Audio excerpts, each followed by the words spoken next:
Good morning, good afternoon, good evening, and welcome to Stacks Pulse. I am Melanie Carstens and I'm your host. Every week we talk to people, founders, thinkers, creators, people who are building on stacks and making Bitcoin a better place. Um, Please remember that before we kick off, I always like to say that this is independent Bitcoin media. And if you would like to support us and make sure that we keep going, please head over to the link in my bio where you will find out how you can do it. Okay, so today I'm going to be talking to two founders, two incredible people who I've known for quite some time, Xenitron and Cryptodude. Both are building in the gaming sector on stacks. For a long time, uh, back in the day, sort of early 2022, I think it was. We had Project Indigo built by Vandal, which was kind of the first game that I remember on stacks. But since then, we have had quite a lot of development, and we're going to probably mention the other ones. But my two guests today, welcome Xenitron, welcome Cryptodude. Good to have you both here. GM, hello everyone. How is it in the underworld, Xenitron? Yeah, it's great. The weather is always great. There is no sky. Yeah, that's very handy, especially what's going on with the sky lately. All the weird shit they're doing up there with the weather. So you're probably going to end up being safer down there one day. Yeah. How are you, Crypto Dude? Welcome. Hey, thanks for having me, GM. I'm Yeah, doing someone good. from heaven. So are you from heaven? Xenotron Um, hell. no, I think we're both from this what do they call it? The blue marble. Okay, well, I'll have to represent up there. Yes. All right, so let's kick off with Xenotron. Um, for those who are new to stacks or new to gaming on stacks, let's talk about what Skullcoin is and what you are building with Skullcoin. We are building sustainable GameFi project. So idea to make it not Ponzi scheme, to make it real, to make something that exists, if not forever, but for long time, for years, for decades. It's very complex idea, but we are working hard. I think we are building project for 40% and 60% to go with our new strike innovation and everything. Yeah, the sustainability is most important thing in GameFi. Everyone understand, but nobody solve this problem. That's it. Why do you say Ponzi? Is that kind of a thing when it comes to GameFi? Is it normally like a lot of hocus pocus Yeah, without because maybe like something real? crypto now completely have no the products that work like a business. They work like pump and dump schemes because the founders just want to extract. They just want to extract right now, get the money, and they have no idea what they are doing. All the like another situation, they just want to close the rounds, get the money from VC, and that happens the same because to build sustainable system, the game, whatever, you need to solve like economic and mathematical problems based on neuroscience because your clients is real people. Mm. Look, there's a lot to unpack there with what you're saying. Because I do have a couple of questions around it, but you've made me think a few more things. But before we sort of deep dive into the conversation, I want to say hi to Crypto Dude. Um, Crypto Dude is built a bunch of incredible things here on Stacks. One of them, BoostX. That's where a lot of you might have gotten to know him. Besides other, I mean, he's also very OG here in Stacks. But right now, we're going to talk about Cryptonauts, which is obviously a game that you're also building here on Stacks. Let's talk about what is Cryptonauts. Cryptonauts is a multiplayer looter hack and slash game built on Unreal Engine with Stacks integration. So we're basically trying to have a multiplayer PvP experience that integrates, wallet connectivity and Oh, we're having audio difficulties. Is that me? Yep, can't hear you. There we go.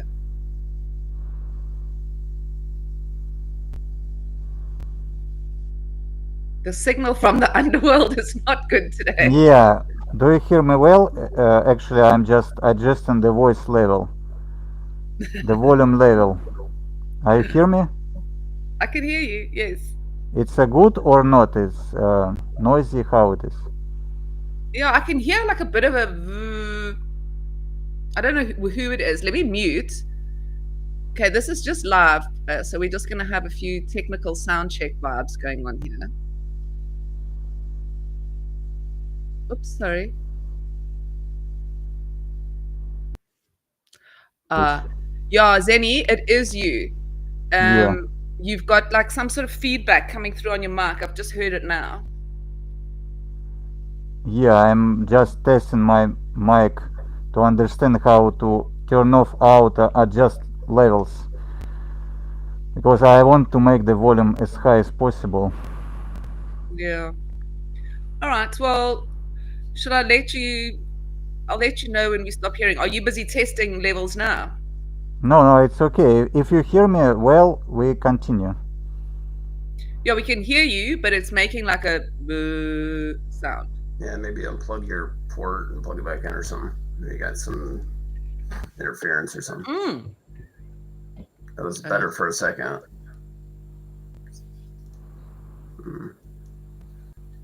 Yeah, I'm just testing like different.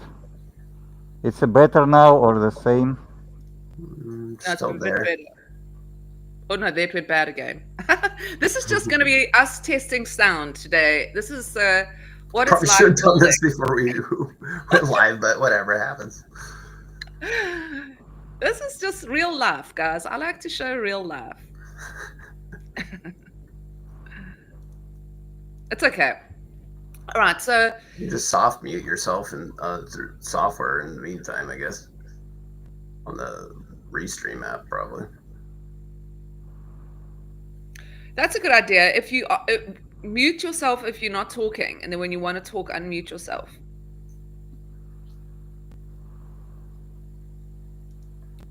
This is just a live sound check, guys. You can fast forward at the moment. Okay, well, let's go. Let's just carry on to. Let's sort of go back to Cryptonauts. Okay, so you were saying.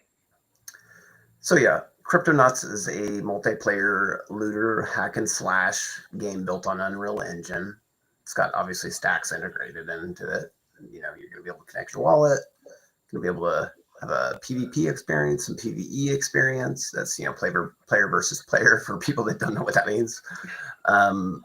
PvE means player versus environment, or like versus NPCs and stuff. So we got, you know, little quest hubs line, you know, getting developed out, and models. We have the ability to do some storytelling with some quest chains and stuff. And, you know, we're going to do on-chain activities basically in an Unreal game.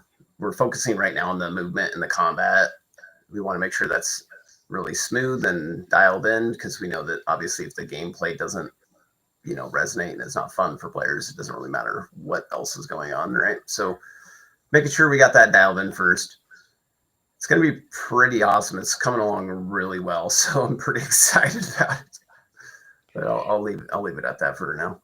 Yeah, we'll sort of dive into them. What is the difference, Xenitron, between what you're building with Find to Earn and what Cryptodude is building with Cryptonauts?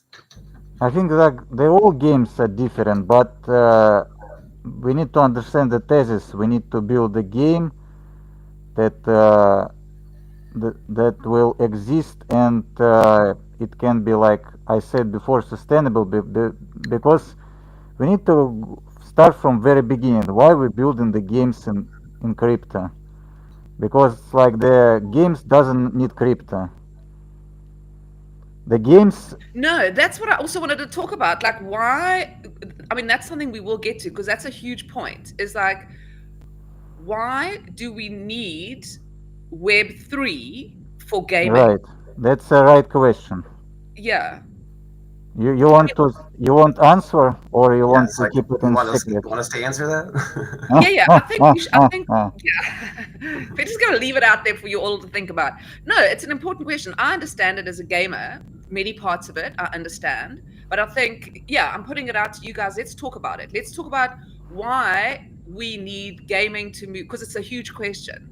Why do we need gaming to move into from Web 3 into Web 2? I mean, the other way around. What do you think about it? Why do I think it needs to Yeah, be? Um, okay, there's so many reasons. So from the top, just how the game developers themselves get ripped off. Uh, you know, building the games and that sort of thing. Then also for me, as somebody who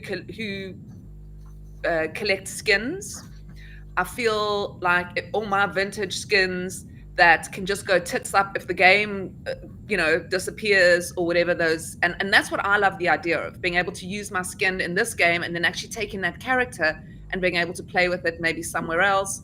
I like to the idea of being able to sell my skins in an easy to sell legitimate environment so that it gives them value. I mean, I know I was talking to Harto the other day and he actually got into Ethereum. Harto's an artist by selling one of his old skins for Ethereum. Um, so I think that is what's important for me as a game player. Um, but I mean, yeah, you guys tell me, you're the game builders. but will you play the game on in crypto? I mean, like you can play the game on PC, you can play the game on Xbox on the sofa, you can play on PlayStation in 4K resolution. Why you play the game in crypto? What the reason? Am I interviewing you or are you interviewing No, me? I'm just trying to understand you as a like a normie, like a casual player, and you will understand because like the incentive, the motivation is only the money. You will not play in the crypto game without the money motivation, any like tokens, whatever, like any value.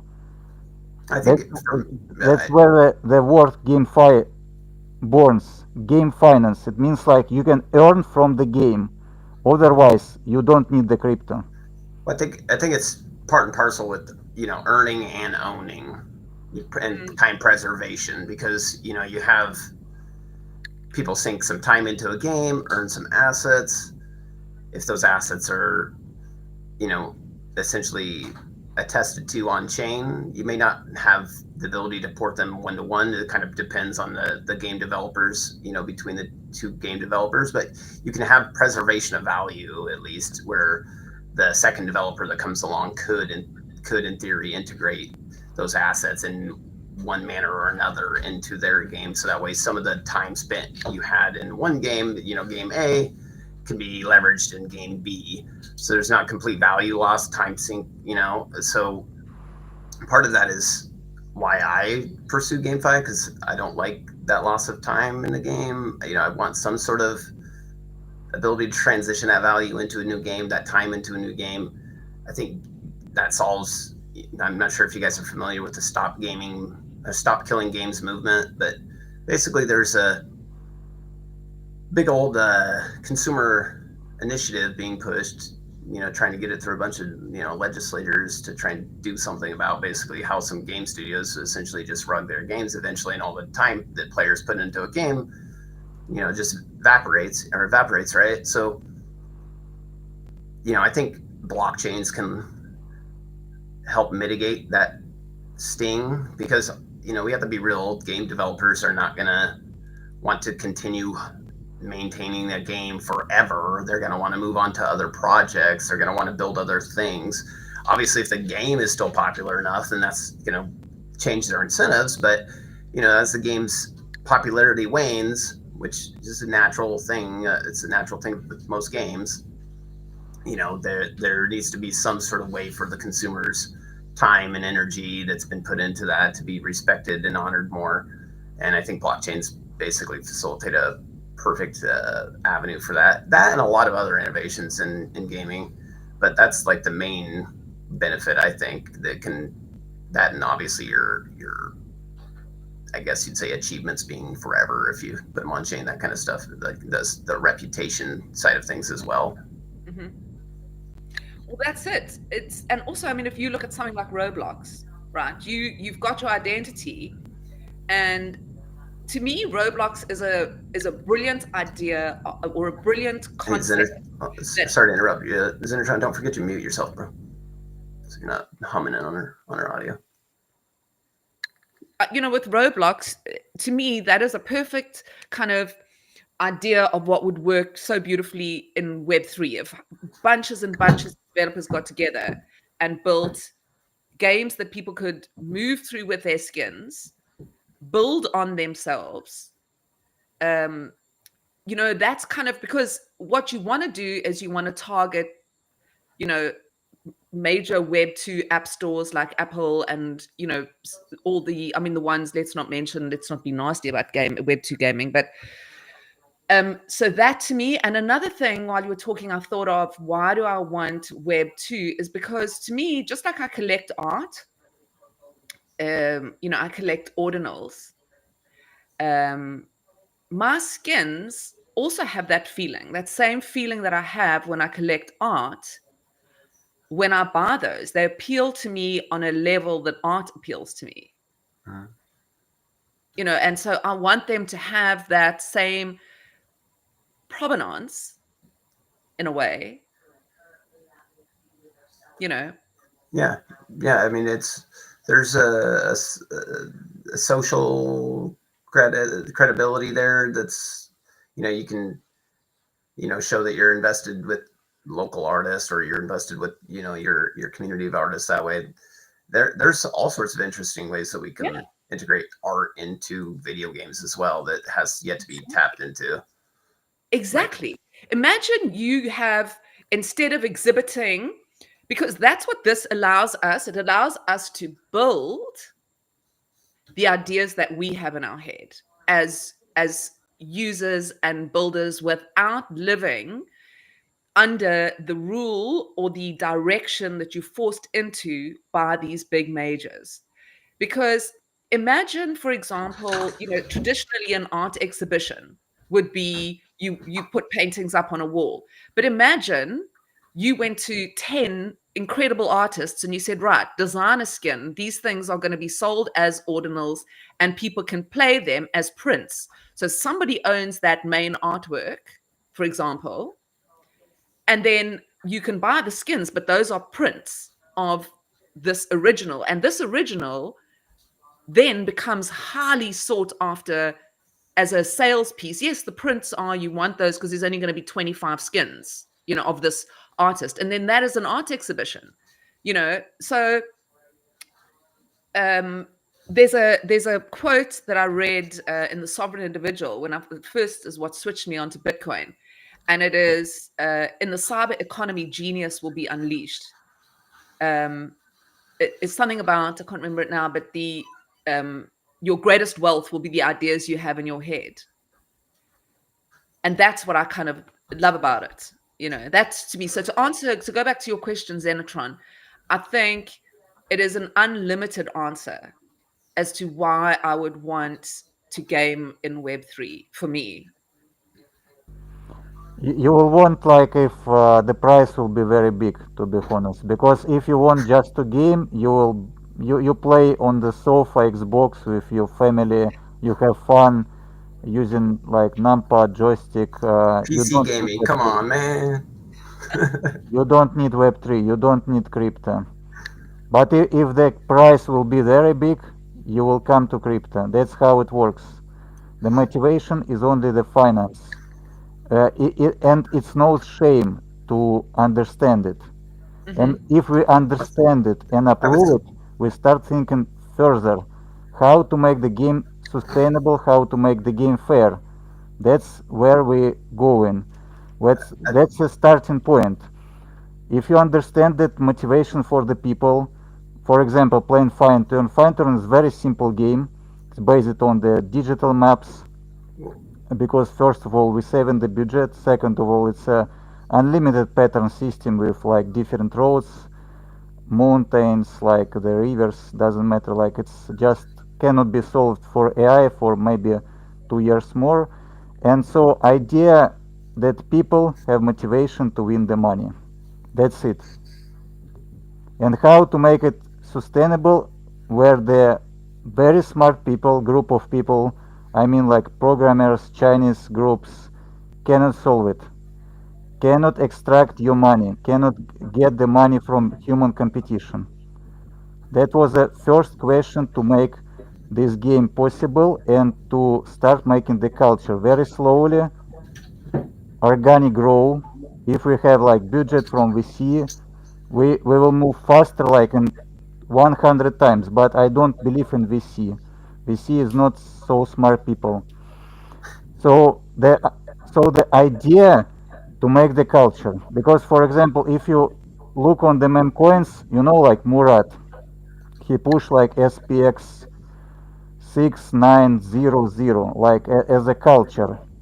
He's a smart guy. He understands the culture is very important. The meme coins is about the culture. It's like the from ancient world. Hmm. You create some like a meta narrative culture. But the problem arises with meme coins. Supplies goes to infinite, like NFTs. When supply goes to infinite, scarcity goes to zero. And it means value, the price goes to zero. Mm. So what we have to do with like the culture like SPX 6900 if there is no activity. The problem there is no activity. And how we create activity in the world for humankind? The activity is games. Games is not for the child childhood. Games is for any like people. I have like a lot of friends. We are above 40. We playing still in the FPS games. We have a fun. We have a joy, and the humankind is changing. And AI is when AI is comes, we have no nothing to do but playing the games, having fun in metaverse. It's coming. You have to understand. And AI for the 50% is just a bubble. That's it. Yeah, it's interesting to me to have the both of you on the show because I think, um, for me personally, I think it is more than money. And I think if you look at traditional gamers, they don't get anything. Yeah, they're not motivated by money. They're motivated by fun. That's right. So it's definitely, and that's why I'm happy. I love having the both of you here because it's just such a rounded perspective. Because it sings to me of the traditional kind of what Web3 looks like, where you've got DeFi and creativity. And I think with Fine to Earn, that is very, and I mean, I think that comes from also your background, Xenitron. There's different kinds of gaming, you know. And like I was saying, if I look at my personal gaming, I play Fortnite now, but I started gaming sort of 30 years ago. When we were having, when it was just like everyone said you're going to become a serial killer because we just all shot each other with guns. Um, but yeah, I mean, I think it is different in that way. Now, where are Yeah, you with sorry? I was just going to add to that. Motives come in all sorts of, and I guess methods or whatever, and incentives play a huge part in that. Fun plays a huge part in that. People want, to experience something new. New is a huge factor in it too. So it's a multitude of things that draws people in. It's not a singular solution or a singular thought process, right? So having the tools in place, having the the logic sorted out and best ways to handle gameplay experiences is really where the rubber meets the road for GameFi, because you're going to have a game theory. You need to be able to, put it into practice and, make sure it executes according to plan, basically. Mm. Yeah, I want to go I want to talk about Bitcoin and why Bitcoin, why stacks. Xenotron, you've been around building on stacks for a long time now. Were you kind of drawn to Bitcoin and then stacks, or do you have a sort of a bigger crypto story to bring you here? Yeah, I'm in stocks like since 2017, since Blockstack ICO, and I'm building the project. I think for 2 or 3 years. I doesn't count, and because time doesn't exist, and so the stocks, because I like the team. The stocks core team is very like brilliant people, all of them, and also they are legal, like they are SEC registered, and I want to build a like legal gaming world, because I don't need to build like tricky, like not like gray schemes. I understand how to build the like the good game. And why Bitcoin? Because I can follow the ideas of Satoshi Nakamoto and understand that he created the beautiful new economical world, and stocks give opportunity to build above Bitcoin layer. That's it, and this is very beginning. We can like go to another chains and make it multi-chain, like it will be like a realms. The Stepan project with sneakers on Solana call the like blockchains as realms for the gamers. It's funny. So, but the stacks is homeland. It always will be the first, and we think like with this community stacks with people like you, like others, and with stacks core team. I think like this level of human relationship is very important in this long journey. Yeah. I love that. It's something that I think you'll hear a lot in the stack circles is this human relationship, or this community where, um, and I wonder, I mean, in a way, that's what's quite nice about starting in something where the community is quite small, and we've been through real highs and lows together. I think both of you have been around. You've also, Crypto Dude, you've been around for, I think, Not at even all, yeah. longer. Yeah, I've been around in Blockstack since I forget the year, but it was when they were. It was before they were even called Blockstack. It was back when they were called One Name on Namecoin. So yeah, I basically was already aware of Bitcoin at the time, and I was already in the telecommunications field heavily at that point, and was looking for a decentralized identity system, basically, so that way there could be less centralized dependency on authentication, right? And that's what led me to basically Blockstack initially. The Namecoin, the decentralized names they had. I was basically looking for like a decentralized DNS at the time for leveraging for namespaces for identities, and that's exactly what they were building. So it's very in sync with what I was needing. So tried to leverage that for some different projects along the way. The technology most definitely needed to catch up to what I was trying to building. I was trying to build decentralized, social network basically, and we've hammered on that for quite a while, and that's kind of what led to BoostX. So lots of lessons learned and iterations and adaptations basically, and getting better market fit to getting closer to SocialFi basically. When you say looking to build social network, what do you mean by that? And is that your background? You come from, you said in telecommunications. Are you, like, what do you do in real life You're looking at that brings you to this? No, you don't have to totally, I mean, I don't want to like, dox yourself, but you mentioned that you've been building a lot of things. I kind of, that's what I'm working towards. If you go and you have a look at your arsenal of builds, it's extensive, and so I'm just trying to find out, it's a lot of stuff. You have a wide range in terms yeah, of what you're building. Is that all, it's like a huge question, because it's almost like, is that going somewhere, and is that part of that social network that you were talking about building just now. That's kind of what I was trying to say in a Yes. short. So my background is specifically, I was, very involved with working at ISPs as provisioner, IT guy, basically system admin at multiple internet service providers and telephone companies, right, for quite a while. And so very familiar with, like the back end of infrastructure of telcos and, data centers and, networking basically in general. And so, as I did that, I've seen problems within the tech stack that, was slightly concerning.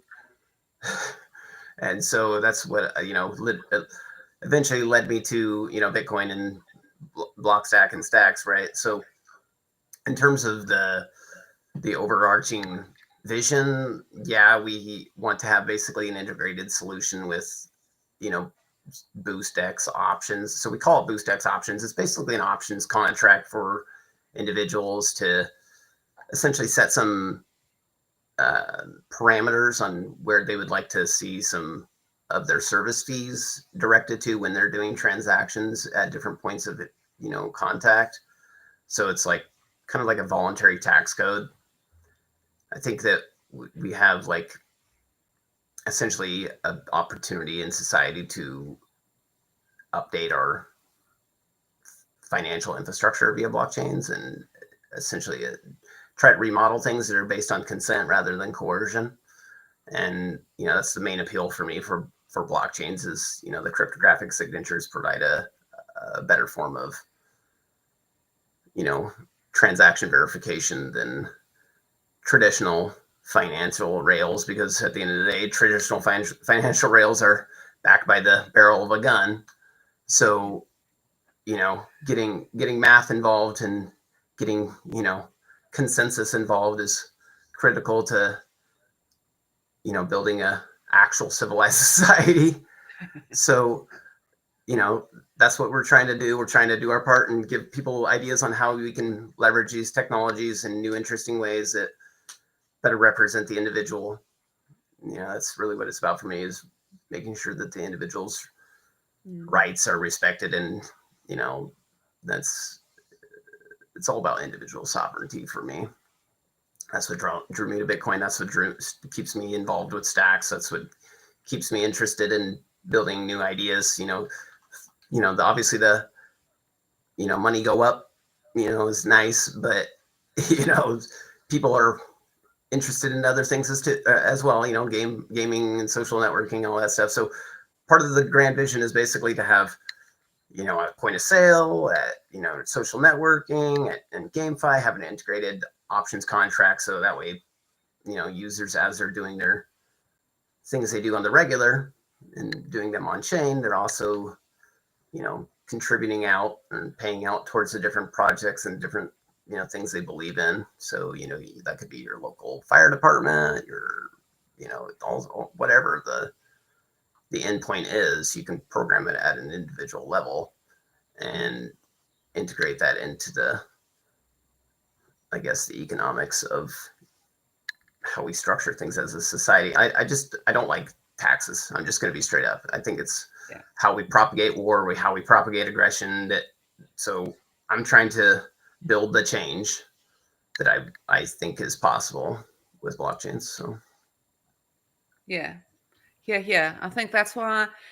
I think that's also when you just mentioned just now, Xenitron, about stacks. I think that's one of the reasons why I think it's such an amazing community and blockchain is because most of the people, I think everybody that I know in this community is a Bitcoin. They have the Bitcoin philosophy and the original OG philosophy of why are we doing this. Yes, we all do want to see earnings, but who doesn't? That's why we wake up and have jobs, so that's not a thing that we should be ashamed of or not say, because yes, but at the same time, there's a beautiful philosophy behind it. And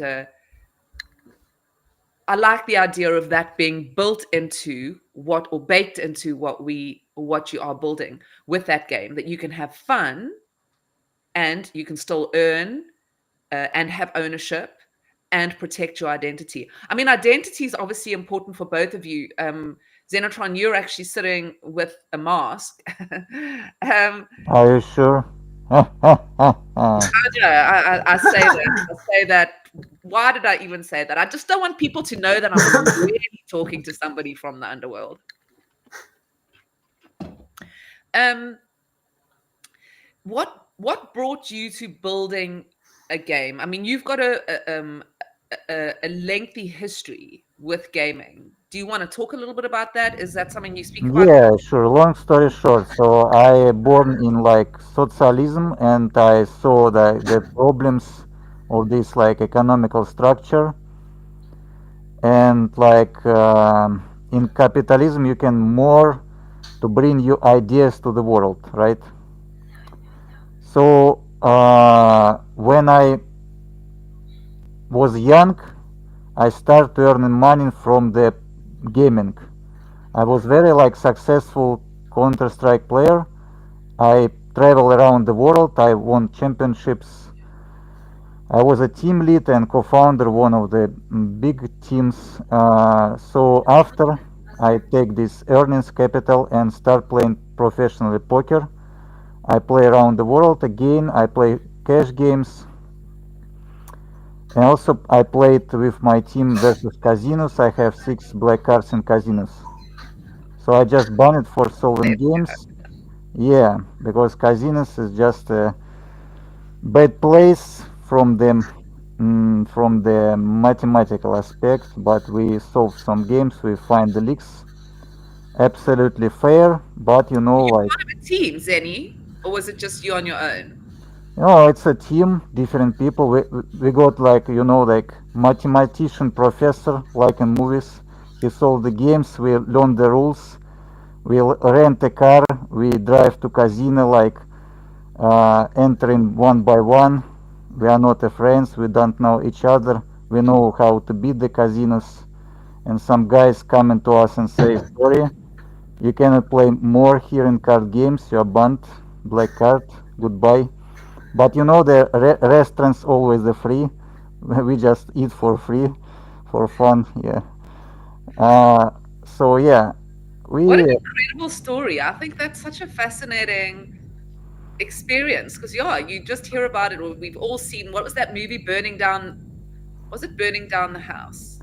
yeah, a That lot of movies like about like such stories. Yeah. And in childhood, I played with my father. My father was very talented programmer, but it was the 90s and it was perestroika, so it means like there was no need to such a technology. And he started playing the PC, and I started playing with him. That's how I become a esports player, pro gamer, with connection to my father. So and now, following my like mm, lifeline, I want to give opportunity everyone to earn money from the gaming. So it's just a logical line of my lifetime. That's it. How does it become an earning opportunity? How does the game, so is it as you play, you are investing in the game and that money is then going back to players? And so it creates this, what do Yeah. you call So it? Like economy, a sustainable game yeah. economy. So that's a good question. It's a deep question, Melanie. So the idea to create like at least like break-even economy when you can invest and be in break-even, so you're not lost and you not like win a lot. Because if you win a lot, it means like where the money comes from the new players, or like it means a Ponzi scheme, obviously, like Stepan, like I mean X Infinity. It was the two greatest projects, and believe me, like these two games just pushed the crypto. They both pushed the crypto like in bull runs, because that's how retail comes. Normies come to crypto. They won't have fun and money. That's it. Mm, And so the idea to build the culture. The culture when that everyone just play fine turn strike like Cypress Hunt, they have a fun like with Cryptodude, his project. And if you build the like ecosystem like metaverse, it's a cringe word like culture, yeah. It means people will make this culture bring money because like the people around the world come to us and we together create like economical system. But the idea answering to your question, the person, the player, have to earn sometimes and lose sometimes. Otherwise, the system will not work. Yeah. So for our like in short terms, uh, you can buy a character in the game, like yeah. You can buy like items, like NFT items, like the gear, like a helmet, I mean belt, legs, sword, whatever. But you have to repair, and this repair, so you have faucets and you have sinks. And we have to build a mathematically balanced model when we just not the drain money, extract money from the players. In the same time, they can earn, they can like drop the PNL, how much damage they bring to the boss and how much money they earn today. But my vision, we working on referral system that only referral system can push the real marketing because the people just tired about this. Everyone try to sell something. That's the problem of nowadays.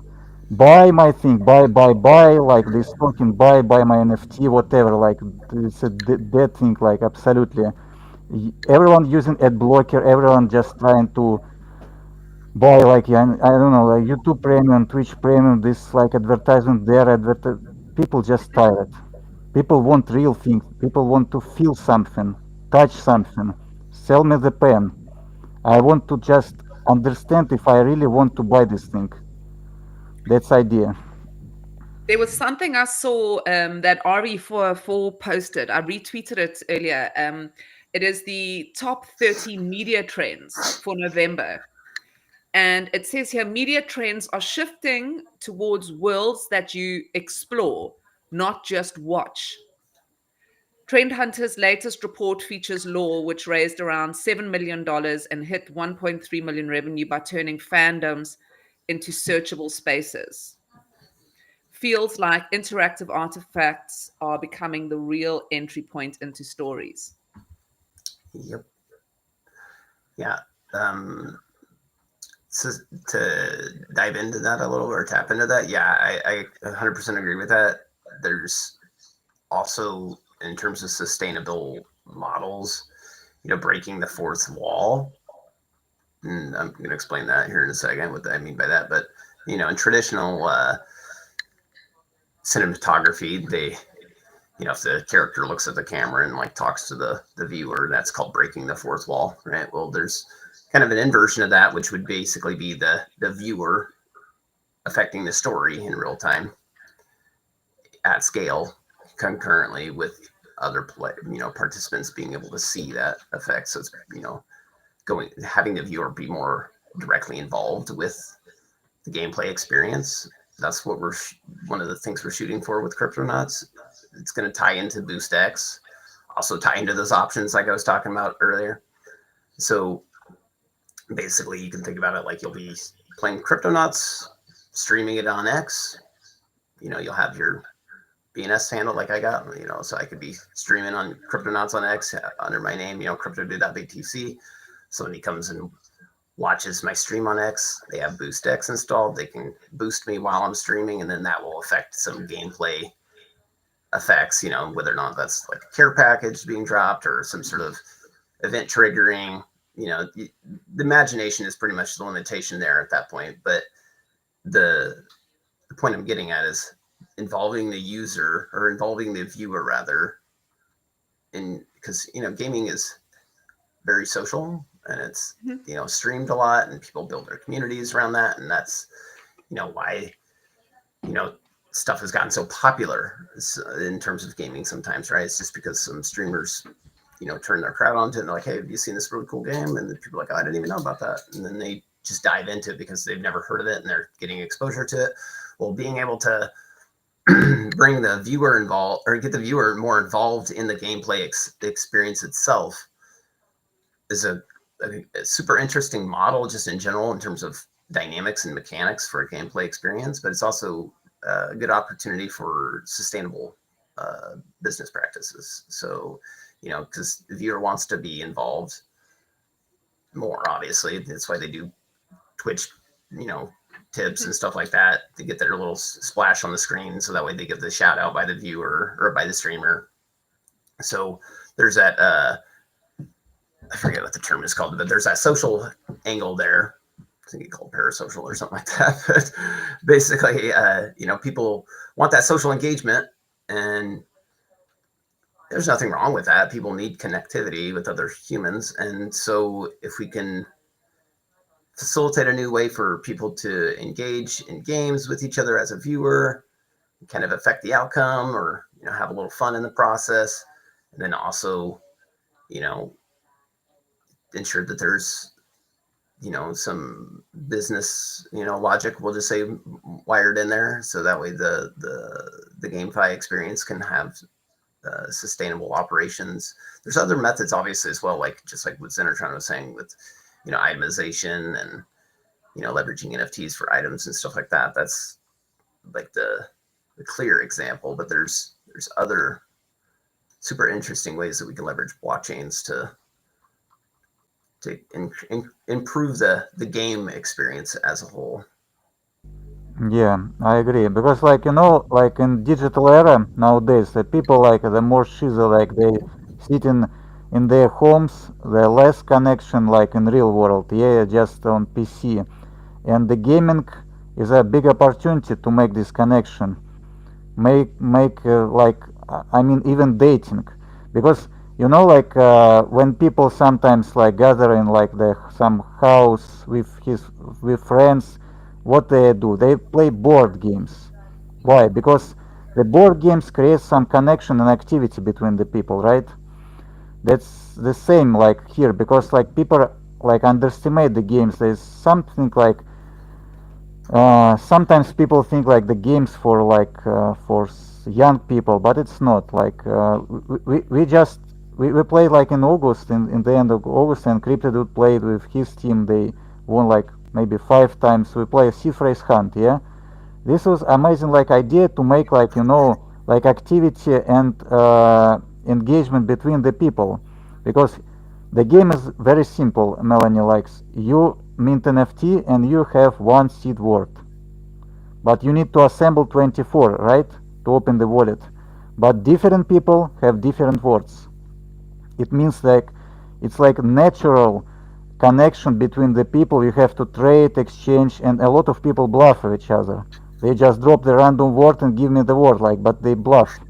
And this is a part of the game and part of the humankind.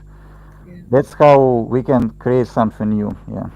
That How was did you super trade fun, by the way. I would just want to shout out the Dude Squad. Let's go. Yeah. How did that work? How did you? Because I remember when you did it, and we were talking about it. But just let everyone know how that worked. So you had to come together, because exactly what you're saying. The same with music. Let's go back to when we still had vinyls, because music has moved from a situation which you would share to pods in your ears, which is giving you an isolated experience, right? And I think if you go back to, people would buy an album, they would sit around in a room, they would listen to that album over and over again. It would bring them together, they would get to know it. And that's the same as even with old-fashioned games. You would play that game over. We all, I mean, I think I nostalgically think back to to those early days of discovering gaming and talking to my friends about it. I couldn't wait, even though we couldn't be online together. But if you think now, with it sort of went to a point where we were so isolated with just earpods in our ears listening to music, where I think the experience is once again going back to a more social one, where you're bringing music like concerts into gaming, a music experience into gaming, and you put on your headphones now when it and sorry, I'm sort of going a long way around here, but if you do just take a song and you put it in your headphones, you're isolated. But if you step into a gaming world with your friends, you can share that music, you can share conversation, and through your skin, you're expressing your identity. So you're actually, I think gamers were building the metaverse before the metaverse and the idea of the metaverse um, came along, right? Yeah, we've always been seeking new places as a species to express ourselves and, you know, build things in. That's always like that's part of the human spirit, I think, you know, the spirit for exploration, and the virtual space is quite literally endless. So you can do anything in there. It's pretty fun. Yeah. Yeah, and talking about stocks, by the way, so we launched this game like in the end of August, and we talked to Stacks Foundation, and they said that's cool, but you know it's a contest, and we need to make it legal to push this forward. And they gave us their lawyer. His name is Louis, and we contacted, and literally we are working on make it legal fully to just launch it, and you know like they give us this support, and it will be fully legal like in US and Europe, because we just need to make it TCNC, you know, like disclaimer. That will be very cool. It goes like slowly because it passed 2 months, but you know like better to make it very like smart and push this forward. Now, if there's people watching and they're going, okay, we understand Bitcoin, we understand Saks, just say they're not entirely familiar with the two. Now, I don't want to go too much into that, but Xenitron, you've spoken about it a lot before. I haven't really spoken to you much about a Cryptodude, but in terms of building games on Bitcoin, obviously, right now, that's an impossible feat. So just in case people are asking this, why are we talking about building on stacks? Why not on Bitcoin? I just want to kind of answer that, because people are going to say, but I mean, can't you put ordinals on Bitcoin? The main thing is scalability with Bitcoin's. Well, it's got 10-minute blockchain or 10-minute block times is most definitely can be a limiting factor in terms of gaming, because you know games are typical. Lots of modern games are real time. Obviously, you could do something there with turn-based games, presumably, but you know, people, they think gaming, they think some sort of either interactive experience that's somewhat timely. You know, not waiting minutes on end to do your next move is. I mean, couldn't you play like slow poker on Bitcoin? Yeah, I'm sure there's some games that could be aligned well enough with that timing interval to make it work, but a lot of it is about timing intervals and cost effectiveness to include your data on chain. If you need, obviously, I mean, if it's going to be on a you know, an on-chain game or a Web3 game, it's going to be obviously attested to on-chain somewhere or another. So the scalability there is, you know, concern mainly. So that's what gives Stacks a lot of its value. Obviously, the proof of transfer, you know, is really based because, you know, can re-leverage that proof of work, right? So programmability of Stacks, you know, smart contracting that brings is exceptional. And then obviously SBTC gives us, you know, basically the ability to integrate Bitcoin directly into the games we're building. So we can build on Bitcoin. We just build via stacks basically, and that will give us the rails to get back to the L1 when needed. Yeah, I just want to add my 50 cents. Yeah, I have to go soon. I have a call actually, but what I want to finish the thought that also you need to understand the players, the people doesn't care where it built. They just want to experience based on they feel. Like Solana fast, okay. Like Stacks fast, okay. I like it. I just make 2 clicks. I have a like experience. I have my existential, you know, like feeling on my own what I like, what I dislike. because games is like real world. It's like life. Like if I feel something, I can like play the game. I can like connect the people, and that's the most important, because I can give you a very strong example. There was a project I invested a lot, like it called Virtual Poker on Ethereum, like 8 years ago maybe. The idea was to make RNG. It's like random number generator on chain. It means like the randomness will count on chain. You understand, yeah? Random numbers count on chain. It means like there is no server, there is no man in the middle can like put the key and just grab your money. Like cannot cheat. It's But provably yeah, verified. It's but provably random. yeah, it calls like now it calls like a verifiable random function. It exists on stacks, whatever. Yeah, but people, players doesn't care, and most important, they don't want it, because if they lose in poker, they want to blame somebody. They want to blame the system. In real poker, they want to blame the dealer. It's not me, the bad player. It's you. It's just not fair the game, not fair random number generator. So you need to understand, build the gaming is most like difficult thing. Like it's more difficult than building like 96 blockchain on Dex Screener. Nobody care about this such amount of blockchain. You know why? Because you come to VC and say, I'm building blockchain, give me $3 million. Very smart technology. Yes, sure, here is it. Zero players, zero customers, like ghost chain, nobody cares. That's how it works. That's it.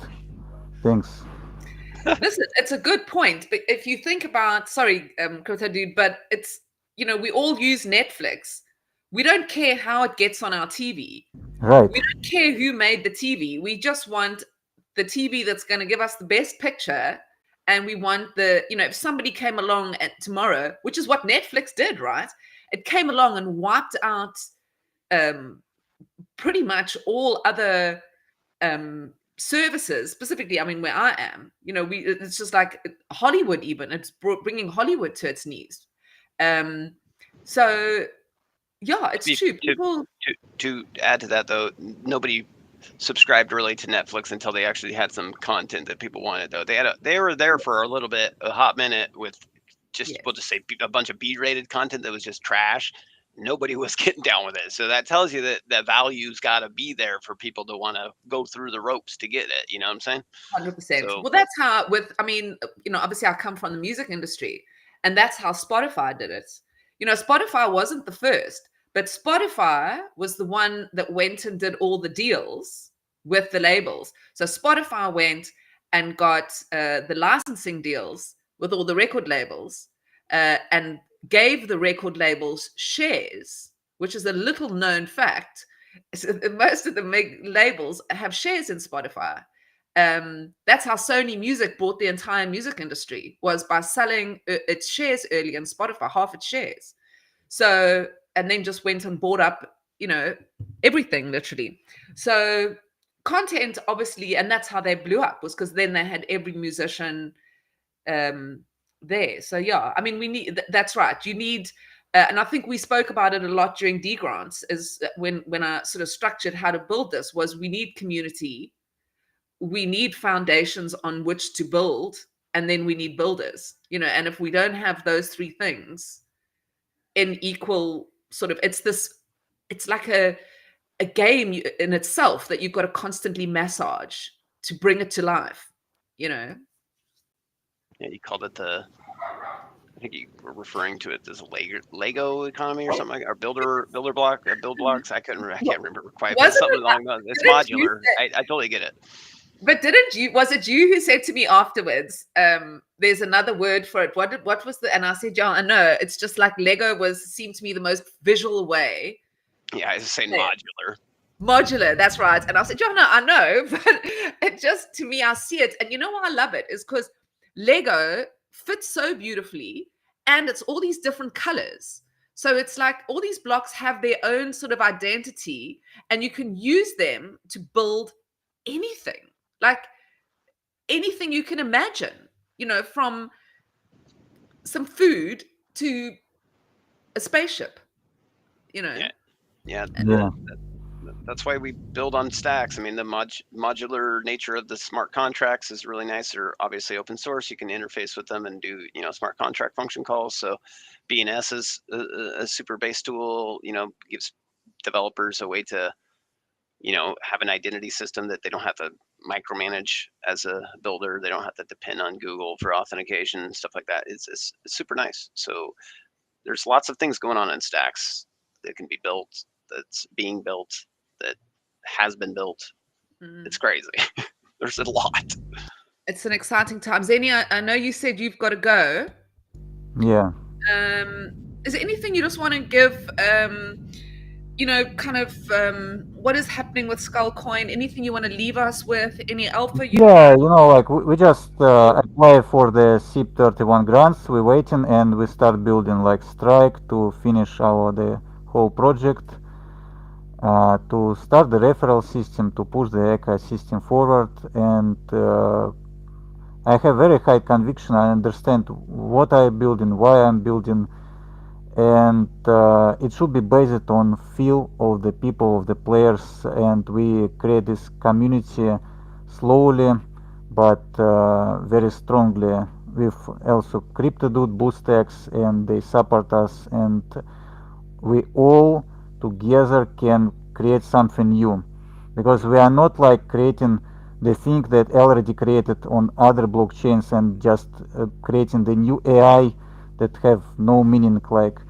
we try to understand what people want, and try to understand how to make this fair, and we'll make it happen. Yeah, thank you for inviting me, having me here. See you. Yeah, thank you so much for joining us, Xenitron. I really look forward to continuing to support you and watch what you're building out. If you guys do want to find out a little bit more about Skullcoin and Xenitron, head over to his profile, give him a follow, follow Skullcoin. What is the handle? Xenitron Skullcoin? It's Calcoin BTC, but we ask like X for just Calcoin. It doesn't matter really. Like now, Calcoin BTC. Just wait when we finish the product, and you will see. Well, there you have it. Wait until they finish the product and you will see. So, Xenotron, thank you very, very much for Thank you. joining me today, and I'll hope to have you on again soon. See you. All right. And yeah, so it's us two left. I don't know. Is there something you kind of feel like you want to talk about? What should we run through quickly? Because we didn't really get a chance to kind of talk about what you've built so far and what's going on. I feel like I haven't spoken to you in 2 weeks, and I can imagine it's like leaps and bounds ahead. We've got a obviously Cryptonauts profile, Cryptonauts_STX. That's our Twitter handle. If you go there, you can find a link to our Discord and join our Discord. I'll just leave it at, Cryptonauts is coming along really nicely. We did do a slight pivot recently. We were going first person, or I'll take a step back. We've made a couple pivots on this game design.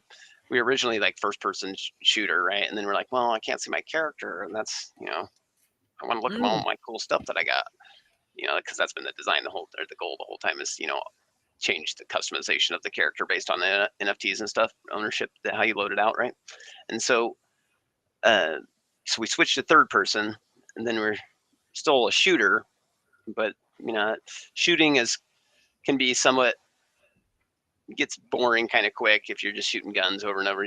Shooting a bullet out of one gun versus shooting a bullet out of another gun versus shooting a bullet out of another gun, kind of can get dated quickly. And plus, competing with other existing shooter games out there that have millions of dollars in AAA studios and budgets and hundreds, if not thousands of employees working on a title, that doesn't sound like a fun challenge. So we pivoted again to more of an RPG like experience where it's a role-playing game or a robot playing game, so we're taking essentially a melee and melee style combat with some tech, I guess you'd say magic, for lack of a better word. Technology based abilities, and so we're pivoting to the RPG experience. Has a lot better alignment for storytelling, a lot better alignment for customization with terms of gear and loadout, and forming your identity as a player. RPGs are more social than shooters, so we recognize that the social aspect of this is going to be super important. And I'll leave it at that. Got BoostX obviously cooking too, so we've got a D grant for Cryptonauts, which we're super grateful for. It's helping us a lot.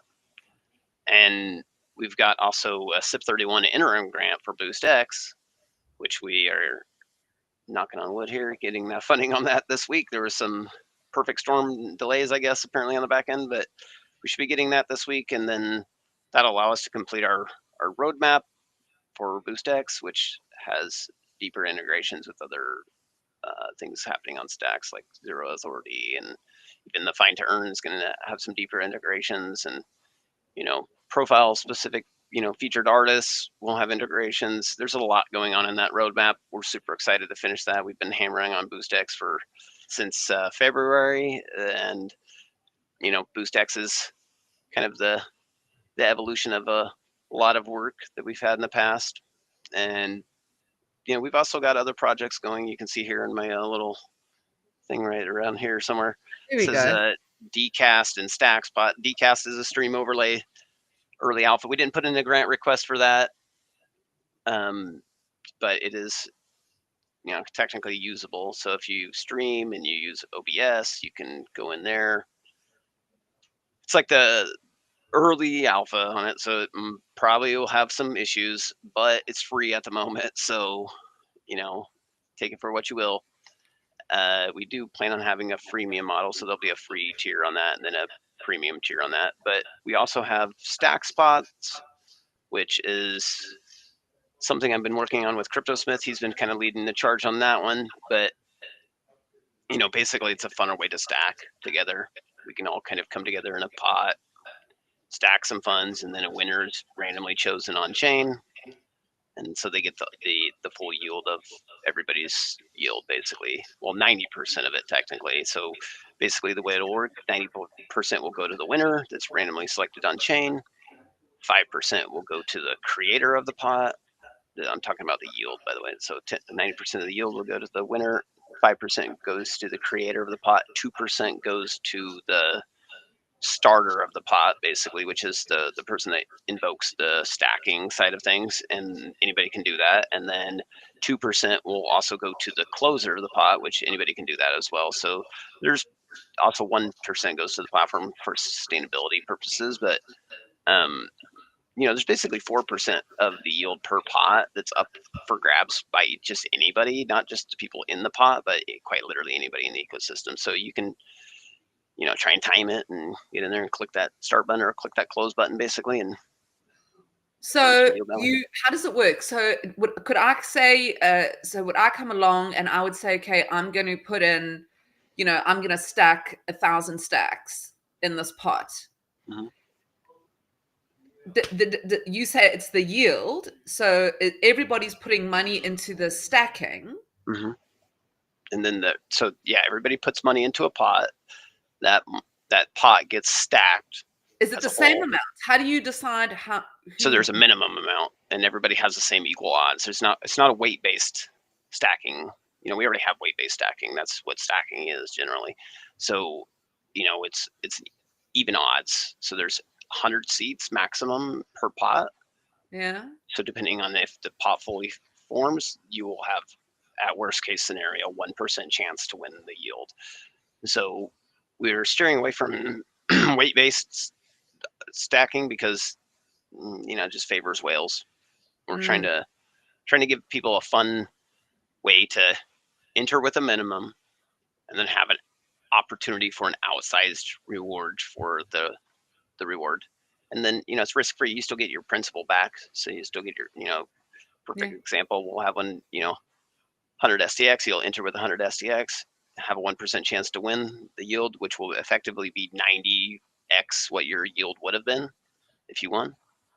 Mhm. So, obviously 1% chance is not super great because it's only 1% chance, but there's been plenty of video games where I've played where a 1% chance, I've had that 1% chance. And also if you have not 100 people in the pot, but say 50 people in the pot, you would have a 2% chance to win because it's based on, total participants in the pot when the pot starts. So it's a super interesting model. We also have other types of pots that will come with that, which is, crowdfunding pots. So instead of a winner being randomly selected on chain, the output will go to a predetermined address. We can all kind of get behind an idea, stack for that idea through the form of a pot, and then the payout goes to that. So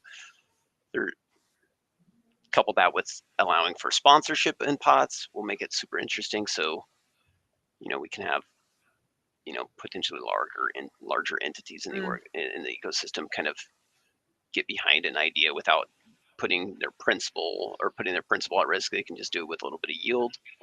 So it's a super cool way to stack. We're going to obviously integrate that in other, interfaces, not just the app itself for it, but we're going to bake that into BoostX on the X timeline and Discord. We're also going to create a layer of engagement within Cryptonauts for that. So there's like a lot of functionality that lives on chain that can be integrated into applications and GameFi experiences. And so that's what we're doing a lot of that. Ever since, back in the day, you'll remember Dan had the boom boxes. Mm-hmm. And ever since, I remember when I first saw those, I literally spent 3 days like a mad scientist with papers everywhere trying to redesign what a record label should look like around that concept. Because I would always you see these crypto companies coming out. Xenitron was talking about sort of this pump and dump idea, but at one point there was this thing where it was like, invest in artists and then you share in their royalty, their earnings from Spotify. So it was kind of like this idea of, Web3 investment, Web2 earning. And all of us sort of in the record label industry used to be like, oh, good luck to them investing in and thinking they're going to get any money back, because musicians earn sort of less than 8% from, you need beyond millions of Spotify streams don't even get you a sandwich, So I'm sure it gets the CEOs of Spotify and shareholders of Spotify some sandwiches, but that's a different story. Look at him. He's so wealthy. And what's his name? Daniel van Eck. Hello, Daniel.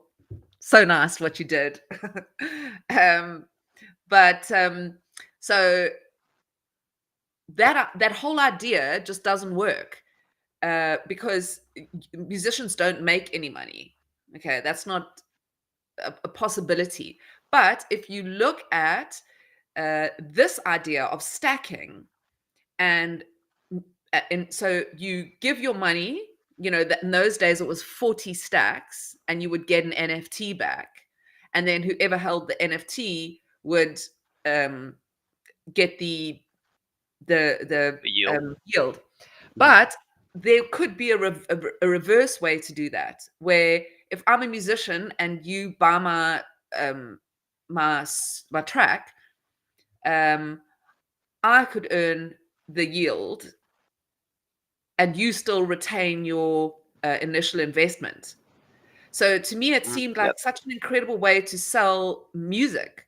Yeah, that's kind of funny you're talking about this, because this is I was debating on putting this in the little title here, but there's another app we're working on. It's called Yield Pay, and it's basically kind of similar into what you're describing, which is allows, it's specifically geared towards subscription models because we need a subscription model in the ecosystem, but it could just as easily be used for what you're talking about, which is, one-time purchases, so to speak, or whatnot. But basically allowing people to pay with their yield, so they could stack, and then the yield goes to a specific output address that is your payment address you would need to pay to walk the cart, so the checkout process, so to speak. So it's still early on that, but we're most definitely hammering on that to give people an option to pay with their yield as a payment method for specifically for subscription services initially, but individual checkouts as well eventually. That's so smart. You can check it out right now, yieldpay.app, if you wanted to look at it, but yeah, super early. I'm going to write it down. Yieldpay.app. Yeah, because that's kind of like if you do that yearly, how you can get a subscription and you pay a full year. Mm-hmm. So that's what you would do. You would put away, almost like put your year amount in, but you would still retain that. Exactly. You would just lock you stack your tokens, and then the yield that's being paid out would go to the platform that you have your subscription service with, right? And so you could do it on 2 week down to 2 week interval, because that's the minimum interval for a stacking cycle. But yeah, you could do it all the way up to a year. You eventually start making income. Actually eventually, not only because as it grows, you'd eventually not only be able to pay your subscription, but get money back. Yeah, exactly. I mean, taxes got a huge opportunity here for folks to tap into. There's a lot of ripe things for the picking in terms of opportunities for builders, creators, just like everywhere. Like there's like between what we've already built to tap into, and then what's right around the corner that's coming, there's going to be some interesting things happening, we'll just say. That's the thing. I think where it's interesting for me and why I get excited, just talking to you, and when I talk to, people like you and Xenitron, I kind of, because sometimes we forget while we're here, it's money is a cold, hard thing. And you kind of like, there's obviously been a lot of talk recently because of the negative price action vibes. So everybody's kind of, a little bit negative about the whole affair. Yeah, everybody's button. Sorry. But I've got a speaker on. I was like blasting tunes earlier. It's fine. There we go. And my speaker ran out. Yeah, there's FUD. People have FUD. But then you take a step back, and I talk to somebody like you, just you. That's one person building, and Xenitron another, and you kind of. It just reminds me, and I hope it's reminding you that is listening, that this is not just about money. This is about we're at it. We're at the base layer of building new economies for people. And when you start listening, and I think what's the guys that are building now are building the tools that more and more people are going to be able to use and build upon, things like BoostX, things like with the yield pay, because that's going to allow musicians or people who are building music related apps, for example, to come on and use those infrastructures that you're busy building now. So it just gives me such a good feeling, Yeah, I'm super excited about where things are headed. I mean, the price obviously is, look at the price of Bitcoin. It's down too. So, everybody needs to read the room before they just read the ticker and be like, oh, sky is falling.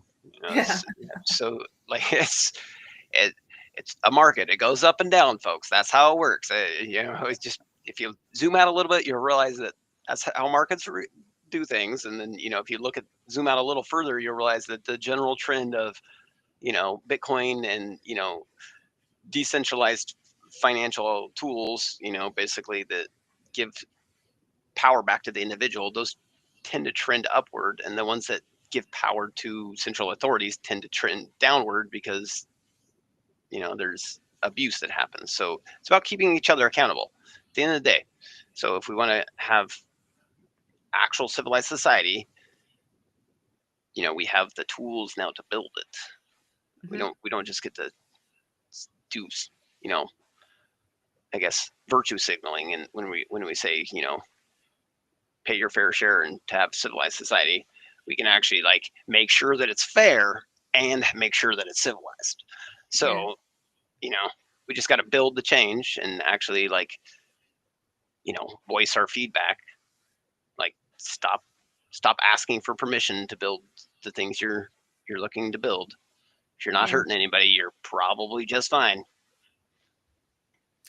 I did I spoke at an event, a crypto event recently, and I'd been to the event previously, but it's interesting how it's changing, right? Where, you know, and I was talking to some of the other people there, and they were going, you know, a few years back, people were all walking around going "fuck fiat," you know, and the one woman had all these stickers in her bag that said "fuck the banks," that she was kind of like handing out, right?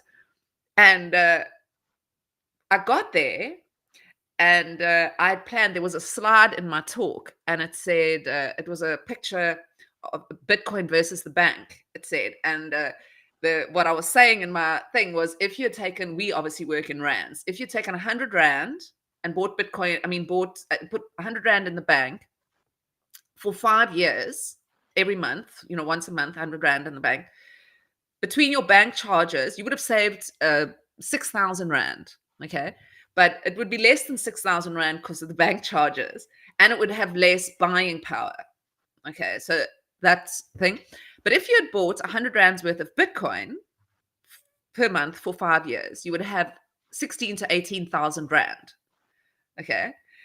Now, this is one of the slides in the thing. So anyway, I get to the event, and I'm talking to the event organizer, and I said to her, so is it like, you know, very Bitcoin, which is the kind of, you know, Ethereum, what is the kind of turnout? What is the vibe? You're all bankers. And you're like, oh.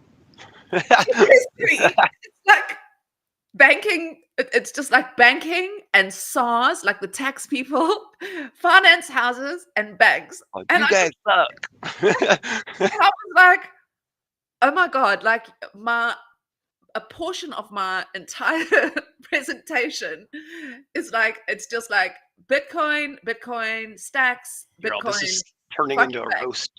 You're about to turn into a roast. And it You're started gonna off roast so the well. crowd. Yeah, You should have I was just like, done it. I hope you did it. I hope you didn't pull those slides. I hope you just stuck it to them. no, I went even, I had Even harder. Let's go. Yeah, and so afterwards, this woman came up to the woman with the "fuck the bank" stickers, and she came up to me and she was like, "Oh, thank God," because it was just like basically, you know, all this sort of just talk about how do we sort of get in on the game now, for and talking about it for the wrong reason. And she's like a full-on Bitcoin OG woman, you know, so she was thrilled. She was like, "Yes, I can't believe you said that." I was like, "Well, that's what I came here to Somebody say." needed to apparently at that one. Yeah, they need to don't try and change Bitcoin, because you're not going to have a good time trying to you're going to waste a lot of time trying to do that. Instead, you should think about why you want to change Bitcoin, because you really don't need to. What you probably need to do is change your thought process around how economics works, and you'll be better aligned with Bitcoin. But I think, you know, a lot of that thinking is going, well, you know, let's think about our money and how do we digitize our money. And I'm talking about, you know, that side of things. So I think a lot of that really is just kind of like centralizing and thinking about, you know, central bank currencies and how do you kind of, you know, and it's going to be a very interesting time because and it's again this book, The Sovereign Individual, that I spoke about earlier, about genius will be unleashed. And if you think about in that book, they speak about this sort of two separate factions that will sort of develop, and it will be the, you know, Bitcoin versus the banks. Literally, this is kind of because that's what started with this genius unleashed, and then about how society is going to move even further and further from, you know, nation state, network state, freedom, capture, you know. So I think that there's this, how do we how do we capture people's current, non-digital money before they invested in Bitcoin is kind of like what I'm thinking that they're trying to do. So they're trying to build structures that it sounds like a safer version of Bitcoin. That's how I see. Yeah, they're trying to use it as a means to an end to protect their investment. I mean, ultimately at the end, like there's two ways you can attempt this. You can either build a treasury and all that, or you can, swim upstream. Like the smarter plays out there will recognize the general trend that's happening, which is adoption. So they will adopt as well. Now there will be institutions that are so invested into fiat and the current established order, I guess you'd say, that they will resist. But that's ultimately that'll be to their own detriment, because Bitcoin is more sound money. So sound money is mathematics, right? At the end of the day, you don't want money being just willy-nilly printed. If you're going to do any type of quantitative easing, that basically lowers the value in the existing holder's hands. That's a fact. So, the Fed does that a lot. So dollar's values goes down, lowers its position as a global reserve currency. It basically echoes throughout the global economy because a lot of, entities out there use that to measure their value. So it disrupts a lot how much fiat actually does. It does a lot of harm in terms of economic security and financial security for everybody, just because the printer is just going so buck wild. Yeah. Look, I mean, that to me seems like a hole that's been dug that is so deep to get out of. It's kind of like, how do we we're down here so deep, how do we kind of like paint this pretty? Because it's so fucked. But because dig to the other side and build the into Bitcoin like, economy. Yeah, but what I keep thinking about, and obviously we hear it a lot now, and before we go, because I could sit actually and talk to you for a long time, and we must maybe do we'll do another. Again. Yeah, definitely. But I'm interested. Just before we go, what do you think of universal basic income and how that can tie into gaming? Because Xenitron said at the beginning that with the collapse of, as AI, he didn't say this in full, but it's kind of what I gauged, as AI becomes more and more of a sort of, easing us away from certain, disruptor. Okay, let me just say, it's gonna make a lot of jobs unnecessary. But I'm very optimistic about AI. So that's another conversation you and me can have. But in terms of, there are going to be a lot of people that, especially as we transition, because obviously new jobs will emerge down the line, but in this transition phase, there is going to be some difficulty. But this idea that we become appreciators, the appreciation economy, right? I heard someone talk about it the other day. So let's talk about universal basic income and this appreciation, these worlds that we can explore and go into. Do you think that it is a possibility that this universal basic income comes about? And could it be that gaming is the way we actually earn it? I mean, UBI essentially implies you don't earn it. So that's the crux of the matter. So if you're talking about some sort of income that is, a safety net to ensure people don't fall below certain poverty lines and have some sort of, assistance in dire scenarios or whatever, then I don't think anything's wrong with that. I think it just needs to be based on that's intent. just to clarify, that's how I do see it. When I talk about it, I see it as it's basically money that we're going to give back to the government or the banks. And what it allows us to live in shoebox of a room and have water and electricity and a tiny bit of food. So we are we can survive. But Yeah, anybody who wants to earn more than that can then go out and earn more than that.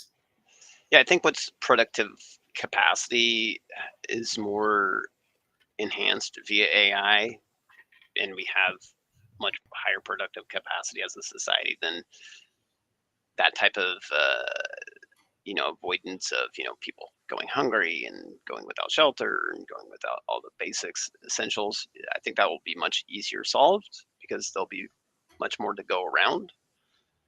But at the same time, there's economics. You can't ignore the laws of economics, supply and demand. So even if the robots are building stuff, you got to still maintain the robots unless they can maintain themselves. And then, they're going to be like, why do we need you humans? So there's going to be a little bit of a scenario in there where we got to maintain proper alignment with the robots as well. So, I do believe, though, that with the power of blockchains and cryptographic signatures and how we can leverage smart contracts, that it'll be much more achievable than we've, in terms of ensuring nobody's left behind type of scenario mentality, much more achievable than what we've currently put in practice via, social contracts with government. Government does a lot of wrecking in the process. For as much good as they claim to do, they do a lot of damage. So, we can most definitely try to mitigate some of that damage and maximize some of that helpfulness that, we can leverage smart contracts to ensure that the entities we do trust to help facilitate some of those services for the, more unfortunate, that they are still held accountable and not just able to run amok because they get a blank check. That's the main thing that I think will be fixed. We currently have essentially a trust me bro model with no recourse for when they, break that trust, and we're essentially forced to try and figure it out with whether or not that's through democratic means or, we'll just say other means. That tends to be the trend. And so we need to be able to, root out the corrupt bad actors that get into high positions of influence and power, and be able to do so in a peaceful manner to get people's dependency off of them easily changed, and so that way they can find a better service provider. And I think blockchains will play a huge part in being able to provide that better layer of accountability, basically. Look, I don't even think we've begun to understand what's being built here. I think there are so many solutions in this, and each time I kind of speak with anybody, my mind just rattles. I kind of just, there's so much that I want to, I need an AI plugged into my brain so that it can be sorting my thoughts out. But yeah, I think, you even mentioned about, and I'd love to have a show with you where we talk about AI, and especially because obviously you're building this Cryptonauts, which is this robot world, because I think we're obviously going to get there where they're, I mean, and move on forward to when you said when the robots are going to get rid of us. I think we're going to embed ourselves. I think we're going to we are going to be the robots. With go in cyborg mode. Is that what you're saying? Yeah. Yeah, I mean, some people, transhumanism. Some people I'm sure will take that route. I'll probably stick with my meat popsicle. Yeah, true. But I mean, I don't think you or me, but I definitely think the future, it's just going to become something as time goes on. Look at sort of plastic surgery and what it's become. Trends happen and then people can't help themselves. They just do it. It's the strange human way, I guess. And I just feel like those things are all signals for things of what's going to come. Plastic surgery, it's proliferated what girls' faces look like specifically now. There's that cat's eye thing where where it used to be like one or two people in the media. Now it's just every other day on social media, if you look at that sort of stuff. the next thing it'll be like, okay, it'll be cool to have like a bionic hand, you know, and then the next thing it'll be, it's not you and me, but I'm saying it's definitely a potential, but the potential is there. It's all about that risk to reward ratio. Yeah. Anyway, we digress. We digress. Listen, it's been amazing talking to you. I love it. And I hope that you and me can have many more conversations, especially with all the stuff that you are building. Each one of them is so interesting to me, and I'd love to unpack them all as the sort of months, days, weeks, months go on. So we'll definitely do a long form interview, because I think I also just want to find out a lot more about you as a person. I know you're obviously very private, but we can work our way around that. Sounds like a plan. Yeah. All right. Well, awesome. Take care. Have a good day. Is there anything that you want to leave everybody with? Like what to watch out for? Follow BoostX. That's BoostX_app on X. Follow Cryptonauts_STX on X. And then join our Discords. Give us that feedback. Also, don't forget to follow the Stacks Pots account. Join our Discord. We love feedback. There we go. We love feedback. Okay, guys. Thanks very much for watching. I have been talking to Cryptodude. Earlier on, we had Xenitron on the show. An amazing conversation about gaming, and we got a little bit sidetracked towards the end, but there you have it. Hope to see you again next week. We're every Monday. We're actually 10 a.m. ET, but today we pushed a little bit later because I really wanted to talk to Cryptodude. But normally it's Monday, 10 a.m. Eastern, on X, right here where you're watching it now, or over on my YouTube channel. It is independent Bitcoin media. You can boost X me, or boost me. There we go. Look, mel.btc. Do it. I dare you. But yeah, support independent Bitcoin media. There are details in the link in my bio, so check that out. Please like my channel, subscribe, share, do all those things that help me grow this so that I can bring you news and founders and builders and creators so that we can all keep in the loop of what's going on. Cryptodude, it's been amazing. You have a beautiful week, and I look forward to speaking to you soon. Thanks for joining me today.